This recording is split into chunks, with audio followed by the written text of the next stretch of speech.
Muy buenos días, alumnos de la Institución Educativa La Católica. Espero que se encuentren bien de salud. Es un deseo de parte de su profesor Padilla y de parte de la institución educativa. Hoy día con el lema Hoy me quedo en casa vamos a desarrollar el tema de la morfología del Perú. Morfología del Perú. Tenemos que descomponer esta palabra geomorfología. La palabra geo significa tierra y morfología forma, o sea, la forma de la tierra. En este caso vamos a estudiar la forma del Perú con todas sus características, ¿no? En primer lugar, el Perú forma parte de un continente sudamericano que es de toda América. Estamos en América del Sur, ocupando una extensión de 1.285.215,60 kilómetros cuadrados. Su conocimiento es muy importante, pues nos permite conocer la compleja estructura donde se encuentran los recursos naturales de que disponemos, y sobre ella reposa nuestro espacio geográfico, en donde el hombre vive y realiza sus actividades económicas. La geomorfología del Perú es muy variada. Tenemos tres regiones naturales bien diferenciadas, que es la costa, la sierra y la selva, con sus características geomorfológicas muy independientes una de las otras. Factores de la formación del relieve peruano. ¿Cuáles son los factores que forman este relieve o cómo así se está formando este relieve? La geomorfología del territorio peruano tiene su origen en la acción de dos poderosas fuerzas. Una que son las fuerzas geológicas o tectónicas, que también se le conocen como fuerzas endógenas, ¿ya?, que provienen desde el interior de la tierra y forman el relieve peruano. Estas fuerzas que se desplazan la gravedad hacia arriba, ¿no?, van a formar lo que son las cordilleras debido al choque de dos placas tectónicas, ¿no?, dando origen también a lo que es las fosas marinas, etc. La cordillera de los Andes se forman por estas fuerzas tectónicas, como he dicho, las mesetas altoandinas, las estribaciones andinas, las depresiones que se encuentran debajo del nivel del mar, que vamos a hablar más adelante, y los volcanes, que son hechos que se desarrollan gracias a las fuerzas tectónicas y los famosos tablazos.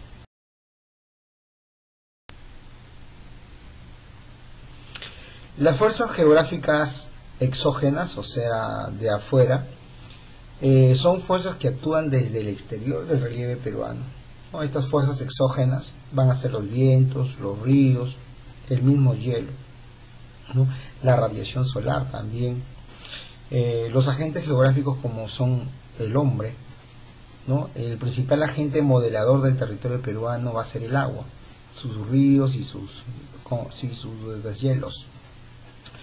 Pues la encontramos en los glaciares, ríos, aguas subterráneas, lluvias y aguas oceánicas.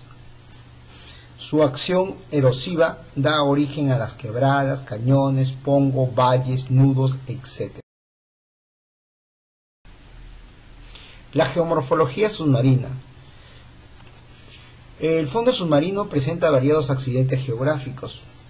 Hay veces uno, porque lo ve el océano desde arriba, ¿no?, piensa que es plano, ¿no?, pero no, tiene varios accidentes geográficos dentro de las profundidades submarinas, en la cual encontramos la plataforma continental, el talud continental, las fosas marinas y la cordillera submarina o la dorsal de Nazca. La plataforma continental es llamada también el zócalo continental o zona nerítica. Es aquella área plana con ligero declive hacia el oeste. Se extiende desde la superficie del mar hasta una profundidad de 200 metros de profundidad. Presenta un relieve poco accidentado, zona donde se desarrolla la pesca y la explotación petrolera. Cuando nosotros decimos hasta los 200 metros de profundidad, es porque hasta ahí penetran los rayos solares, y al ingresar los rayos solares permite allí la fotosíntesis, ¿no? La producción del fitoplancton, que posteriormente va a servir de alimento para los cardúmenes de los peces y para el zooplancton, ¿no? Entonces, hasta donde se penetran los rayos solares es propicia la pesca, una de las actividades principales que tiene el hombre. El talud continental es la zona que comienza de los 200 metros de profundidad hasta los 400 metros. Posee un relieve muy accidentado. Dentro de ella podemos encontrar cañones, gargantas, etc. Aquí se depositan los deslizamientos del zócalo continental y aquí también inicia la zona afótica o la zona sin luz, llamada también zona batial. Esta zona, si bien es cierto, no permite el ingreso de los rayos solares, pero sí el hombre está iniciando sus investigaciones. Por la presión del agua, el hombre no puede ingresar a más profundidades de 1000 metros que se ha llegado a ingresar lo que es un submarino especializado de la Discovery Channel, ¿no? Entonces, danos una idea nomás, mira, son hasta aquí el talud continental son 4000 metros de profundidad. Todavía no hablamos de las fosas marinas que superan los 6000 metros, pero el hombre solamente ha llegado hasta los 1000 metros, nada más, hasta 1000 metros de profundidad, gracias a un submarino sofisticado, un submarino nuclear de última generación de la Marina de Guerra del Perú. Llega a sumergirse aproximadamente solamente 300 metros de profundidad, ¿no? Entonces, esta fuerza que se conoce con el nombre de presión marítima es muy fuerte, muy elevada. Es el peso, la presión es igual a peso, o sea, el peso del mar es muy elevado. Las fosas marinas son grietas paralelas al litoral, se conoce con zona afótica. Las zonas son consideradas zonas de subducción, o sea, área de convergencia entre las placas de Nazca y la placa sudamericana. Ambas se mueven algunos centímetros al año, lo cual producen periódicamente sismos en el Perú. Estas fosas marinas tienen dos sectores. El sector central, situada a 200 metros del litoral frente a Lima, con una máxima profundidad de 6.768 metros bajo el nivel del mar, que se le conoce con el nombre de la fosa del Callao. Tenemos la fosa meridional, situada a 50 kilómetros del litoral, frente al departamento de Tacna. Una máxima profundidad de la fosa de Tacna es de 7.635 metros bajo el nivel del mar, siendo la máxima profundidad que tenemos en el litoral peruano, ¿no? Ya les he dicho, nosotros con nuestro submarino más sofisticado llegamos solamente a los 300 metros, no llegamos ni a 1000, y la máxima profundidad tenemos 7.635.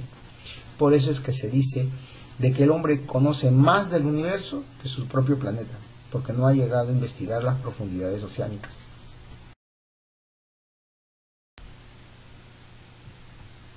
La cordillera submarina o la dorsal de Nazca.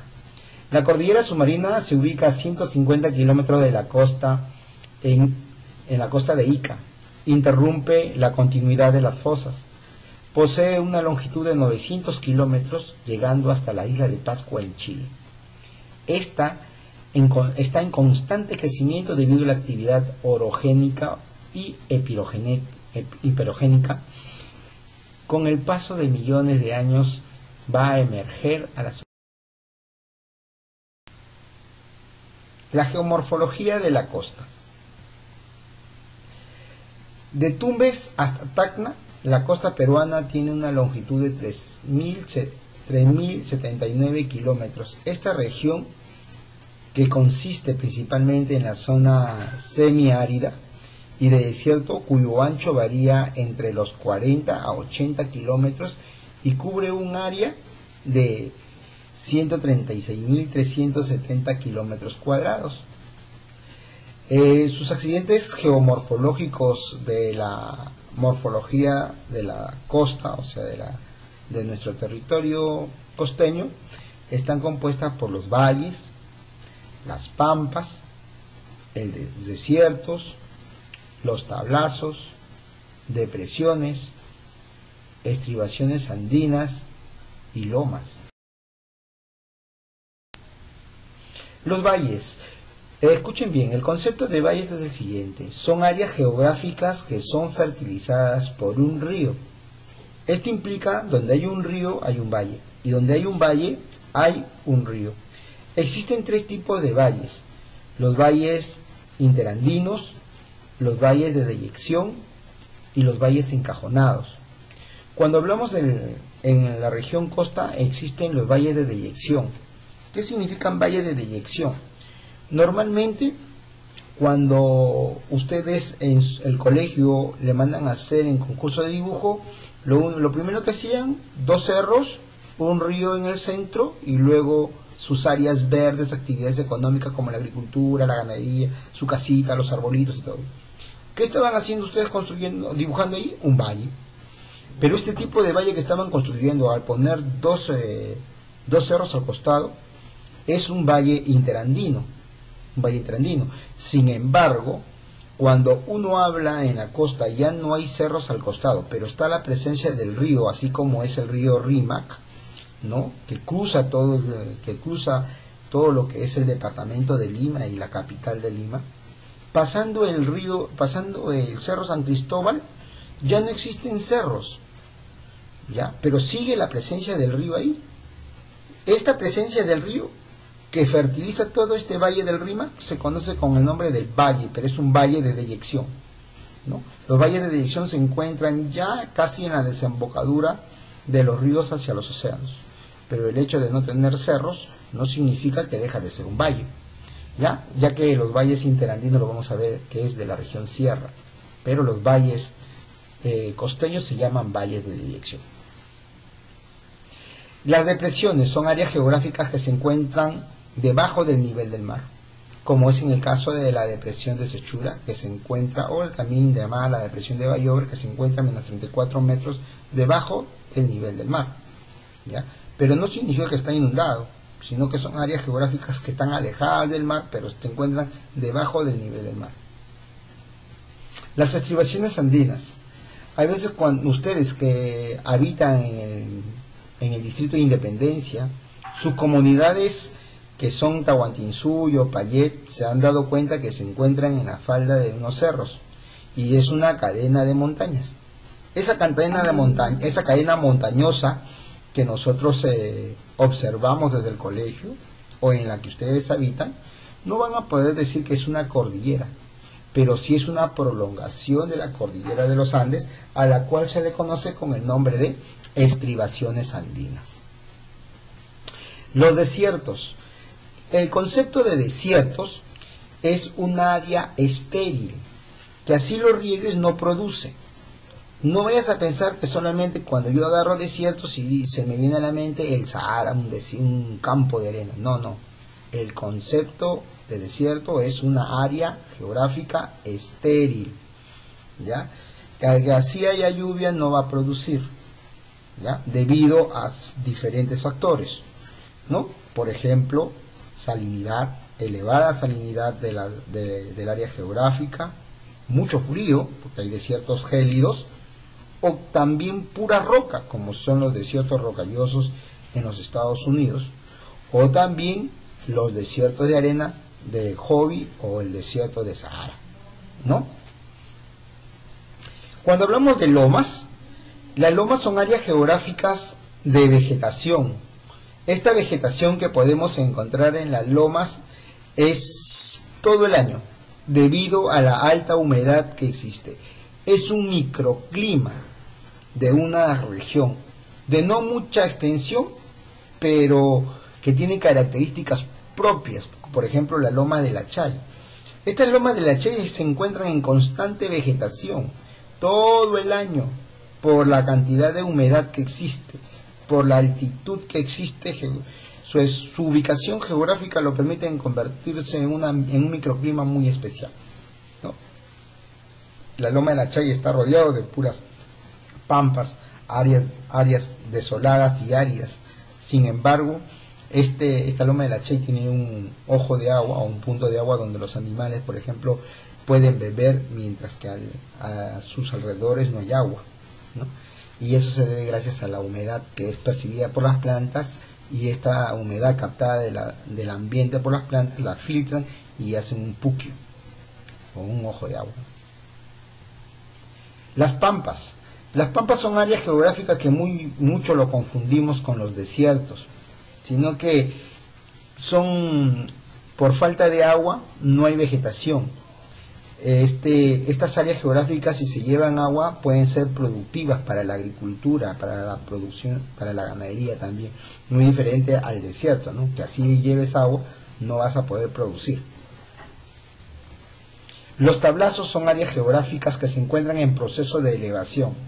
La acumulación y la sedimentación de la arena y del polvo y de la tierra se van compactando y se encuentran en proceso de elevación.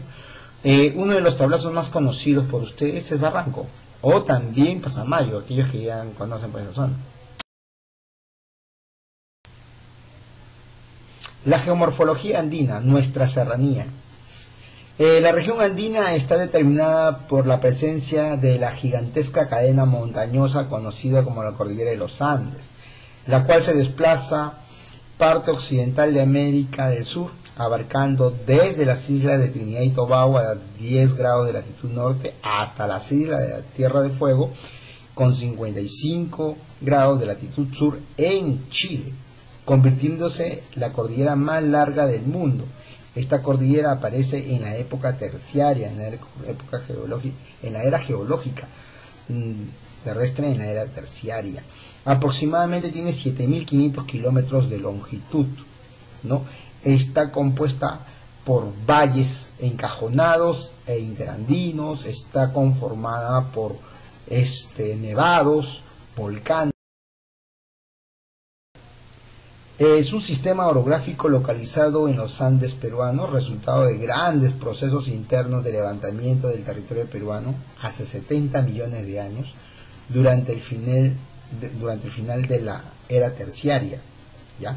Ahí vemos en la imagen toda nuestra cordillera que cruza y divide al Perú en dos grandes regiones, ¿no? En una región costa y en la región selva hacia el oriente.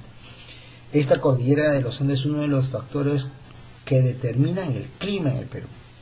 Si bien es cierto, la ubicación geográfica del Perú nos permite o nos dice que somos un país tropical, esta cordillera de los Andes determinó de que no tengamos todos los departamentos del Perú un clima tropical, que tengamos una diversidad climática.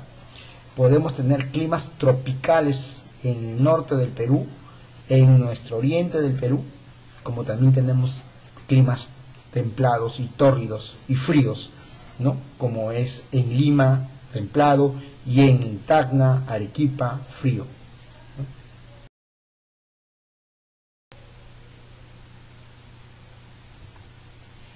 Los volcanes son conos rocosos por donde fluye el magma desde el interior de la Tierra.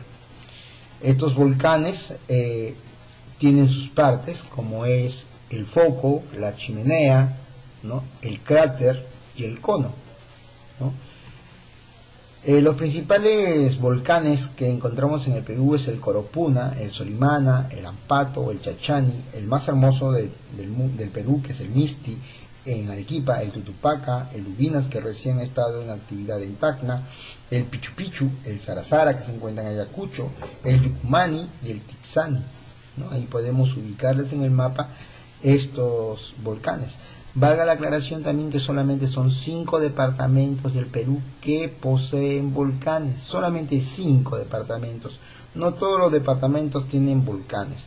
Los únicos departamentos que poseen volcanes en el Perú van a ser el departamento de Tacna, Moquegua, Arequipa, Ayacucho y el Cusco, que van a ser los 5 departamentos con volcanes. Y una nota, aunque tú no lo creas, Lima tiene un volcán. Y el Cerro San Cristóbal en una época fue un volcán, hoy es un volcán extinto, pero tengamos mucho cuidado. de que un volcán extinto puede entrar nuevamente en actividad. Así que, chicos, esa es una nota para ustedes. Los valles interandinos, luego de decir, son relieves longitudinales ubicados entre los Andes. Estos valles, que ya les he mencionado, el valle es un área geográfica fertilizada por un río, valga la redundancia de lo que he dicho anteriormente. Aquí vemos en esta imagen dos cerros y en el medio un río, formando un valle. Este valle se conoce como el valle interandino cuando es la prolongación de dos cerros y al centro su río, como es en Chosica o Ampaní, cuando nosotros nos vamos de viaje, de excursión, de paseo, ahí vemos un valle interandino. Pero sin embargo en esta imagen yo he tratado de mostrarle un valle encajonado. Se dan cuenta de que la ubicación en la que estamos viendo la imagen, estamos viendo cerros para todos lados. Si bajáramos a ese valle, a la orilla de ese río, nos estaríamos viendo rodeados de puros cerros. Y a ese tipo de valle andino se le conoce como valle encajonado. Entonces ya hemos visto valle de dirección en la costa, valle interandino en la región Yunga y valle encajonado ya en la región Quechua.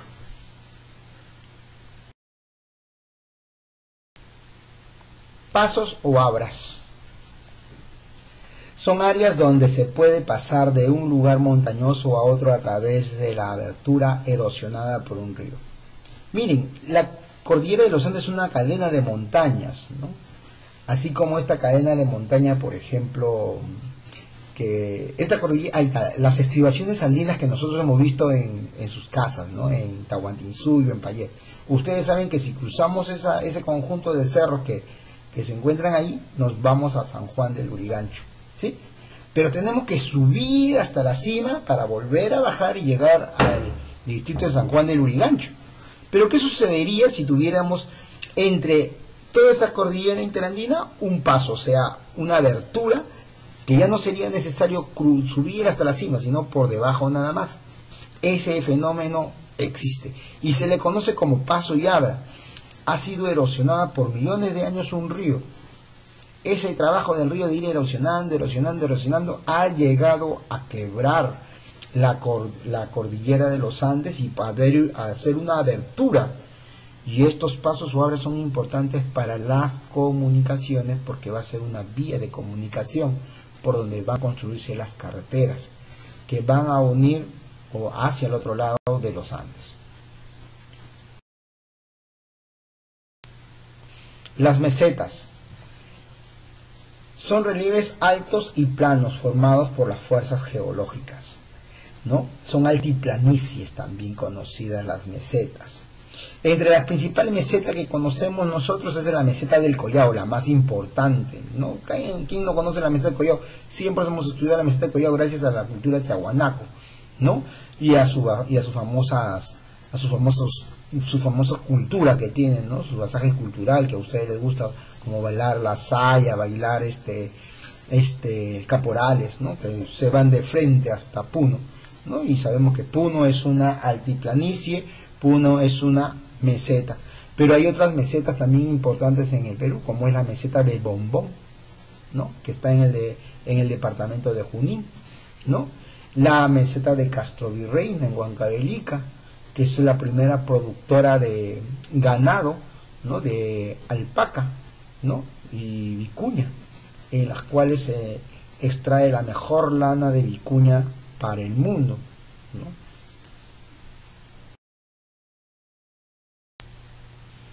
Cañones fluviales son áreas erosionadas profundamente por los ríos andinos, cuyos cursos son rápidos y caudalosos, ¿no? Y permanentes. Tenemos ahí el cañón de Colca, por ejemplo, en el departamento de Arequipa, ¿no? En el departamento de Arequipa. Cuando las pendientes son muy pronunciadas, se producen los ríos con gran velocidad y al tener gran velocidad tienen mayor fuerza de arrastrar y erosionar la tierra, formando así los famosos cañones, ¿no? O famosos rápidos que dicen en los en la geografía. Esto podemos poner un ejemplo, por ejemplo, una práctica, ¿no? Siempre, ¿no? Si es que ponemos una madera con un poco de inclinación y soltamos una gota de agua, esa gota de agua se va a deslizar suavemente, despacio, sin mucha fuerza de erosión. Pero si inclinamos más la madera y soltamos la misma cantidad de agua, vamos a ver que esa gota se va a deslizar mucho más rápido y va a tener mayor fuerza de erosión. Esa es una práctica que puedes desarrollar en casa, con una tabla, un pedazo de madera o de plástico, o la tabla de picar de tu mamá, soltar una gota de agua y ver cuándo va a ganar mayor velocidad, ¿no? Vas a darte cuenta que cuando está inclinado, nuestra cordillera de los Andes tiene esa inclinación. Cuando es más inclinado, va a tener mayor fuerza de erosión un río. Este es en el caso, por ejemplo, del río Colca en el departamento de Arequipa.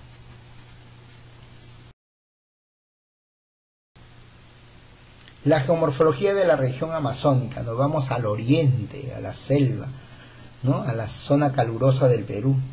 En este mapa he puesto la zona amazónica de color verde, ¿no? Y un verde menos intenso es una selva alta, ¿no? Porque tenemos en cuenta que la selva pues se encuentra dividida en selva alta y selva baja, que son sus características climáticas muy diferentes y así como también sus características geomorfológicas.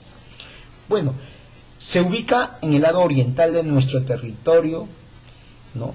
En el lado oriental también de la cordillera de los Andes, entre los 1000 metros sobre el nivel del mar hasta los 80 metros sobre el nivel del mar. Comprende el 59% de la superficie del territorio peruano, que es la más grande. Se divide en dos, en la selva alta, llamada también Rupa, ¿no?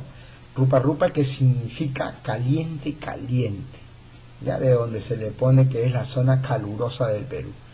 Se encuentra ubicada entre los 1000 a 400 metros sobre el nivel del mar. Predominantemente su territorio es muy accidentado, pero propicia para las viviendas y las ciudades principales que tiene nuestro departamento de Lore, de nuestra región de la selva. Y por último tenemos la selva baja, u Omagua, que significa pez de agua dulce, ¿ya? Que se encuentra entre los 400 metros a los 80 metros sobre el nivel del mar. Es más llana, es la zona más llana del Perú y es la forma parte de la llanura amazónica, en la cual también se están constantemente en inundaciones. Las cavernas son otras áreas geográficas que son características de la región de la selva. Las cavernas o cuevas o grutas han sido formadas por erosión cárstica, o sea, por la acción erosiva de las aguas subterráneas en las rocas calcáreas. A la vez también, durante miles de años ha venido desgastando las rocas caliza y a su vez ha ido formando relieves peculiares, muy profundos y pocos conocidos en el Perú.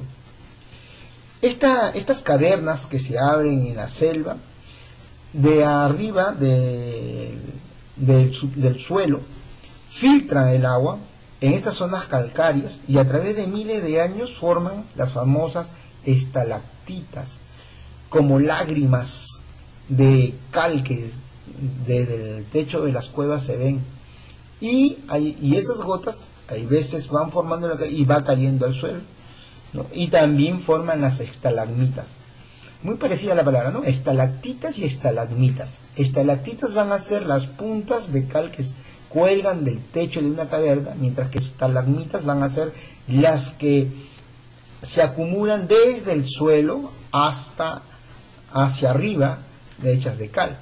Cuando una estalactita y una estalagmita, por la acción del tiempo y de la acumulación de la cal, se van a unir, van a formar lo que se conoce con el nombre de una columna dentro de unas cuevas. Las figuras espontáneas o las figuras naturales que forman las estalactitas y las estalagmitas son las atracciones turísticas que nos llevan a esta zona de la selva, ¿no? Aquí nosotros vemos una de las cuevas, que son las cuevas de las lechuzas, que están viendo en esta imagen, y ahí ven cómo se han formado estas estalactitas desde la parte de arriba, y desde la parte de abajo también están saliendo puntas que se llaman estalagmitas, ¿no? Yo les conseguiría que vayan a la selva para disfrutar de este paisaje que es muy hermoso, que no están solamente las cuevas del Lechuza en Tingo María, sino también hay otras cuevas como la cueva de los Tallos en el Amazonas, las grutas de Juerape en Amazonas, las cuevas de los Huacharos en Cajamarca y la cueva de Huangapo en Tarma, así como el departamento de San Martín también cuenta con una mayor cantidad de cuevas, que no las he mencionado ahí, pero también tiene unas hermosas cuevas. Llanura amazónica. Cuando hablamos de la llanura amazónica nos estamos refiriendo casi a la planicie de la llanura amazónica. También se conoce como la selva baja, donde predomina el relieve plano, con una serie de colinas elevadas de poca altura, surcada por los ríos y los cursos sinuosos debido a la menor pendiente, donde los ríos no son rápidos, son lentos, pero con una gran fuerza por la gran cantidad de agua que llevan, ¿ya? No son rápidos, pero son caudalosos, ¿ya? O sea, no son torrentosos, no son rápidos, pero son muy caudalosos, con bastante agua, y en esas aguas transportan pues árboles, ramas, y cuando uno se baña en un río hay que tener mucho cuidado, porque no vaya a ser de que un tronco te golpee y es que te ocasione la muerte. Esa es la razón por la cual en los ríos muchos dejan de vivir o fallecen, debido no a que no saben nadar, sino debido a lo que arrastra este río caudaloso. Yo ahí en su imagen les he puesto el relieve de la selva. Esta parte de la llanura amazónica se conoce con el nombre de tahuampas, ¿ya? Las restingas es la parte entre la zona alta o la selva alta, como se puede decir, y la zona de la selva baja, que son las tahuampas, o aguajales también, que se conocen las tahuampas. Las restingas están entre ambas, entre la selva y la selva baja. Los altos es donde se desarrolla las actividades económicas primarias, ¿no? Primarias, porque no hay inundaciones, se encuentran las ciudades principales de la selva, ¿no? En esta región de los altos. Y los filos es la frontera pues entre nuestra sierra y nuestra selva.